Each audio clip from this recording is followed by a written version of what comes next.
Welcome back to Metal Smithing. Again, I'm Miss Simonson, and in today's lesson we are going to learn how to create an infinity link. We're going to add a bead to the infinity link, and then we're also going to look at a couple of different variations on what you can do with this. So let's get started.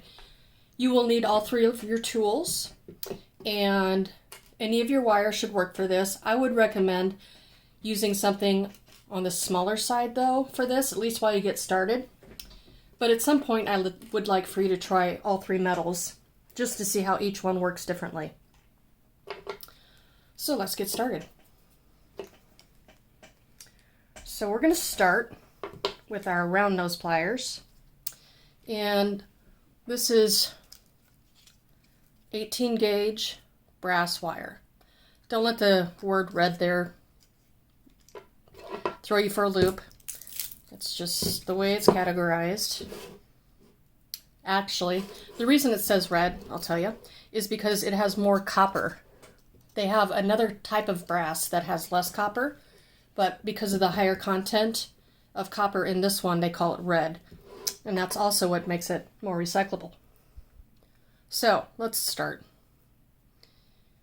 As you can see, I do not have a flush cut there.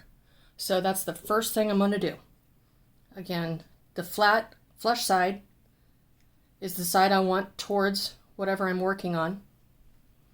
So I'm going to cut that, and I always try to cover this side here, because otherwise what can happen, well, I pinched it that time, but occasionally what will happen when you cut wire, if you don't cover that, that little piece that you cut off just goes flying off. Okay, so control that, because I can tell you from experience it's not comfortable to step on little bits of wire.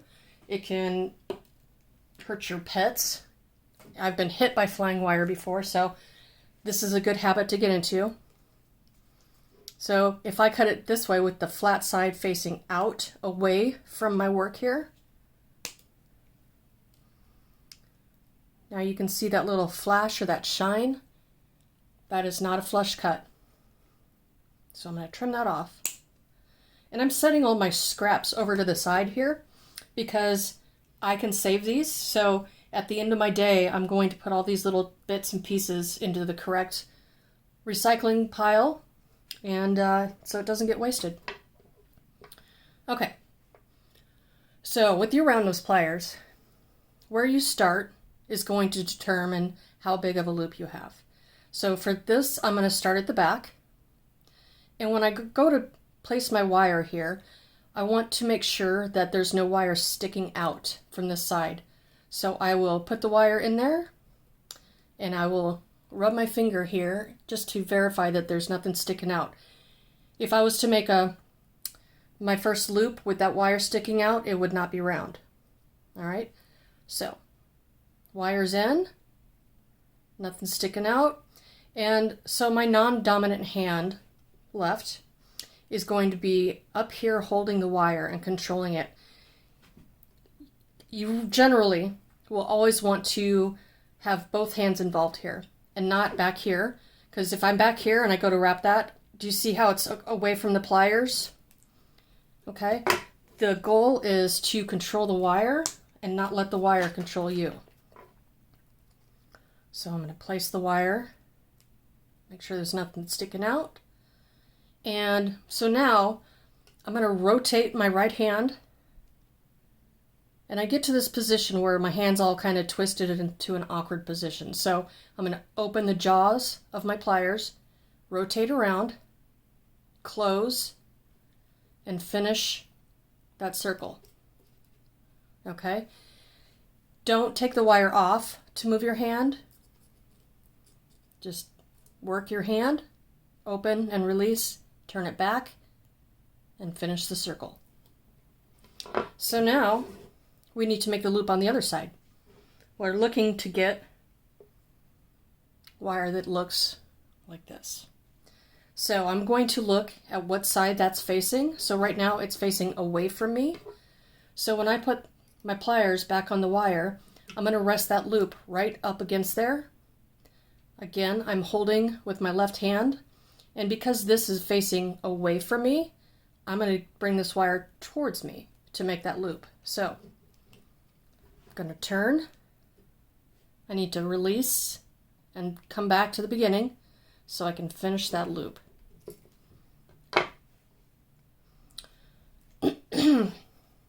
So when we go to cut the wire here, what we want to do is cut it right there. So I want to cut it right before it crosses over this wire.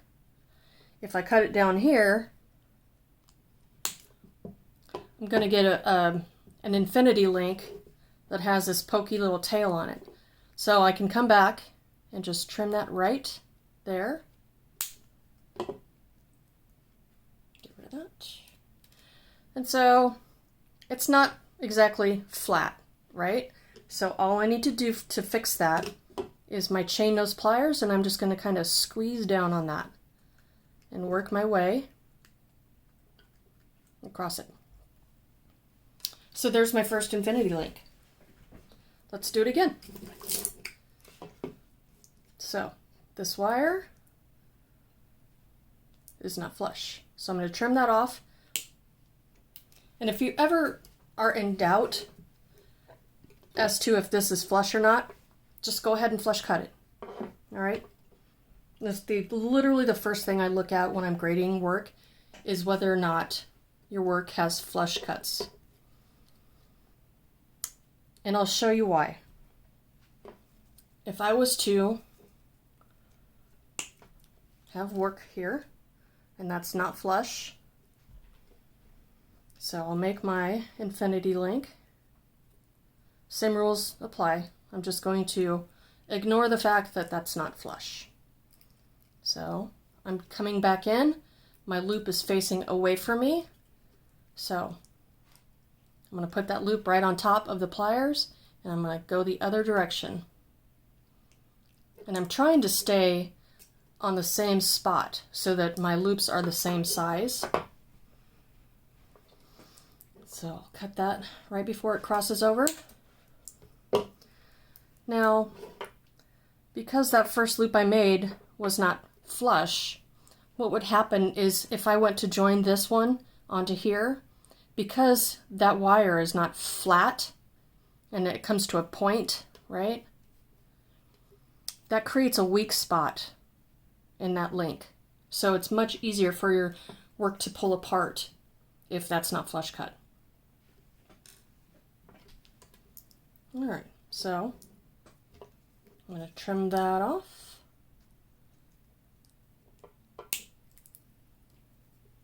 I'm going to start back here, check, nothing sticking out, rotate my hand.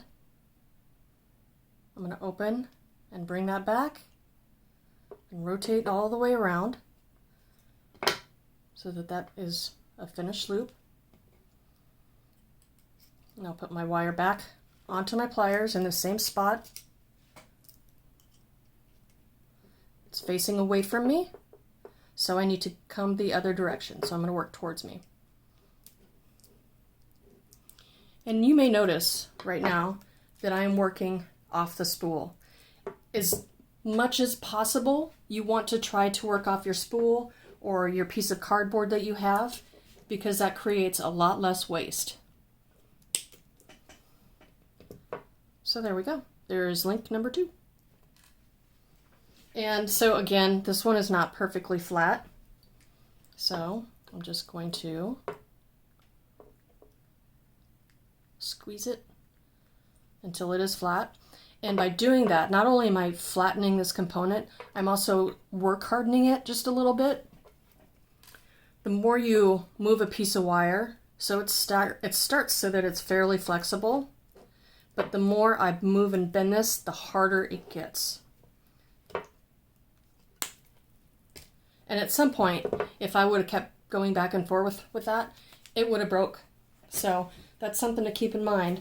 If you're working a piece and it's not going well and you try to fix it over and over again, chances are it's going to get to a point where it might break, or it just doesn't want to move at all. So it's not a big deal to just, put something in the recycle pile and move on.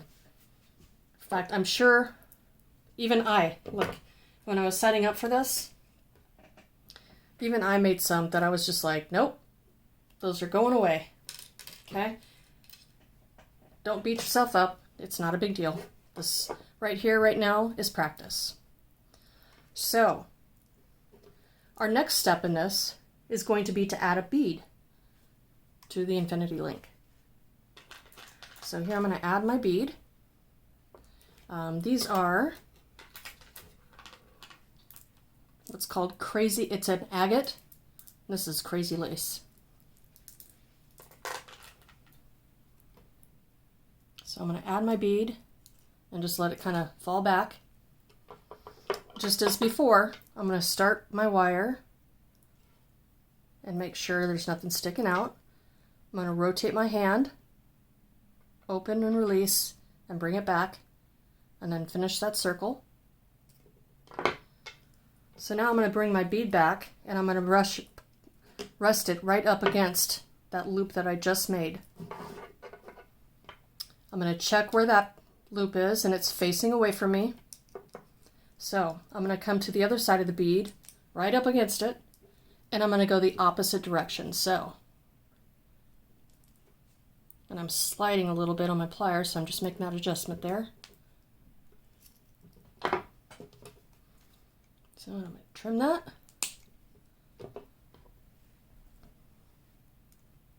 Flatten that out with my pliers.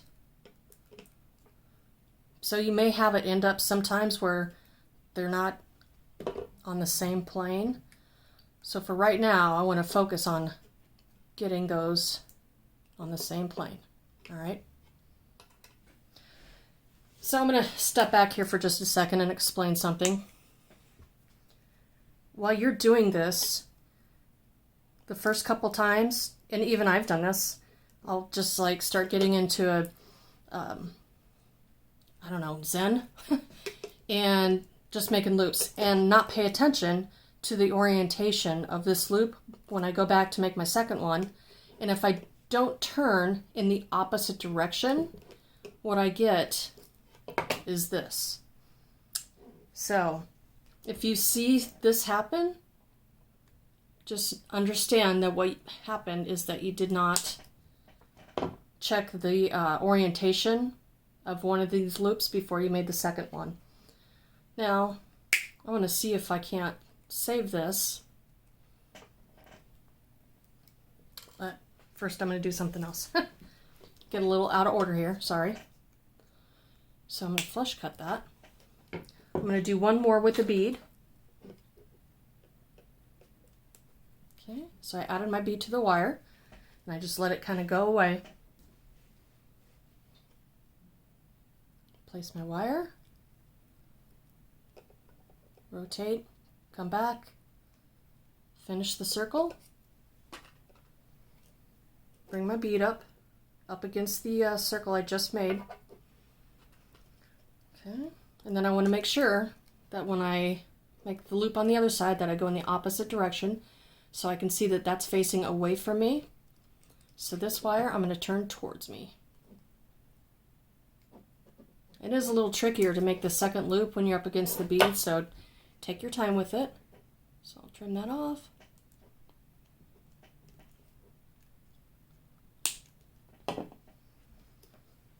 Straighten that out.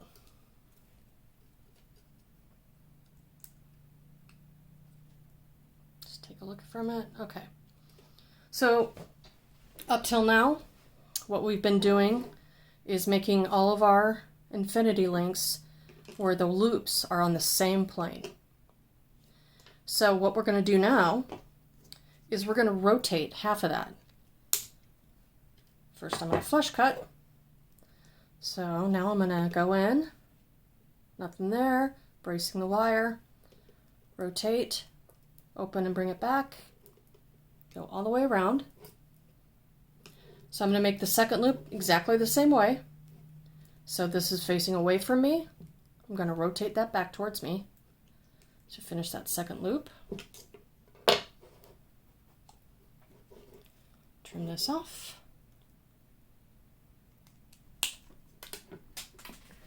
Pick it up off the floor.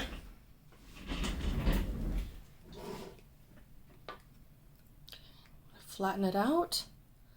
If you go to flatten this out and you have a little bit of extra wire on one of these and you squeeze it, you're going to damage your wire. So look at your cuts here before you squeeze to flatten it. Okay, so I want to rotate half of this. So I'm going to hold it approximately in the middle so that this flat side here is right kind of in the center there. I'm going to use my other pair of pliers, and so I'm holding these right next to each other and they're going in opposite directions. And I want to just turn my hands until I get one loop that's level with the table and one loop that's straight up and down. So why you would do that is so you can see how it kind of rolls. This link makes for a really nice chain. I mean, I can hook all these guys together, but if you have a rotation in one of your links, it can make it lay better, so to speak. So when you do rotate this, what can happen is that one of your links will open up a little bit. So to fix that, I'm going to hold the wire at the tip of my tool here, like so. And this is going to be true for whenever you're doing opening and closing infinity links, jump rings, etc. So I'm going to move this wire away from me and towards me. And at the same time I'm doing that, I'm also pushing in a little bit to close that gap. And I'm almost there. So I'm going to do it just a little bit more. So away towards me, and I'm bringing that all the way in. I'm going to squeeze that down, and now it's closed. What you do not want to do is to, if this had a little bit of a gap here, I don't want to like open it. Like if I was going to join this to this guy,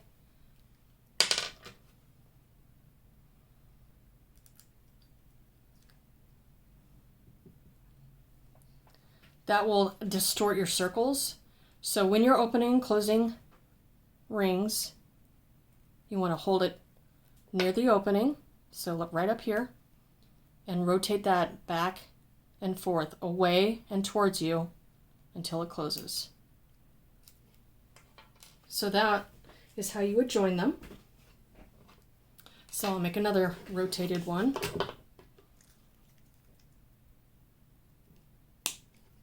Get myself a flush cut. Okay. I'm going to make my first loop. Okay. Come, oh yeah, okay. Come under the wire, that first loop that I just made. Check the orientation and go the opposite direction. Cut that off.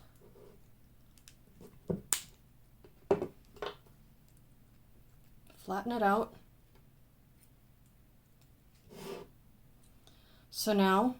So right now there's already a little gap there. I'm not going to fix it yet. I'll fix it after I rotate it. So I'm going to hold that right where those would come together. Use my other tool, come in opposite, and just rotate a little bit. If you don't quite get too far enough, you know, just kind of play with it until you do. Or if you go too far, you can bring it back. So now I'm going to move that towards and away from me and close that. Check this one. So I'm going to go ahead and open this little space there and add it to the other side of this bead.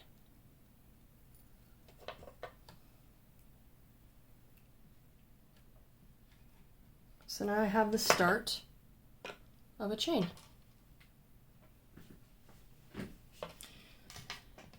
So you can do the same sort of rotation when there's a bead involved, and it's just a matter of holding the wire here, coming in the other direction, and rotating. Hope I didn't go out of screen there. Same process, just with the bead. So in the sample here, what I have are infinity links with rotation, but I made the loops at different points on the plier. So I made the first loop back here, so it's big, and then the second part of this loop is on the small end of my pliers. So that also makes for a nice chain. So to do that, it's the same process. Add a little more wire there. So I'm going to make my first loop, right?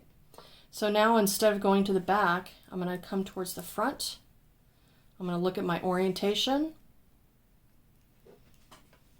keeping my left hand close, and I'm kind of, not only am I rotating this hand, but I'm also kind of pushing with this hand to keep that wire nice and close to the pliers. Okay, and then I'll trim. Can be a little trickier to trim when you don't have as much room. Just take some practice. There we go. So if I wanted to rotate this, I'm going to hold on to one side of it at the center where they cross. Hold on to the other side and rotate. Check to see if I need to open that.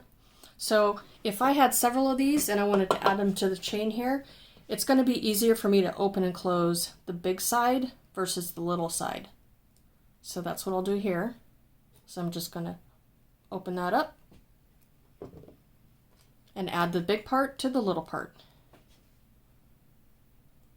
depending on what you want your pattern to look like.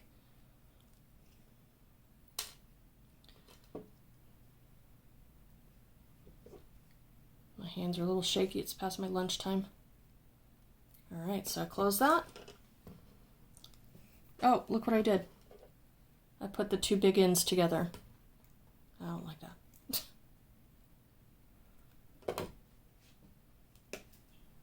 There we go. That's where we need it to be. So I close that, just kind of squeeze everything together. There we go. So those are your different types of infinity links. So the next thing I want to show you is not really an infinity link, it's the clasp, but it's essentially based on the same concept here. So I'm going to trim this. And when I make a clasp, I like to just kind of be in the middle of my pliers here. It's just a personal preference. Okay. So for the clasp, I don't want to go straight up against that loop. I want to leave a little bit of space and bring the wire around, still going in the opposite direction. Okay. And then when I trim this wire here, I want it to be below that bottom loop. It just gives it a little more security. So if I had trimmed it up here, so to speak, this would not make for a secure clasp. So it's not exactly flat. So I'm going to flatten that out with my chain nose pliers here. Okay, and so I'm going to open my loop and I can add it to one side of my work.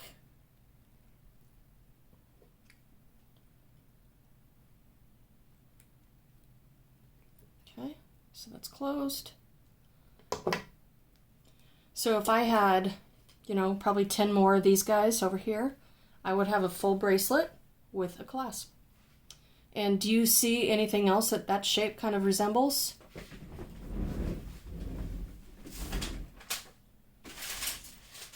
Oh, give me just a second there. I have an insane pile of jewelry here. But what I wanted to show you is how that shape is also can be an ear wire. This one has a fancy little spiral on it, because I'm fancy. So there you are. These are our infinity links and clasp.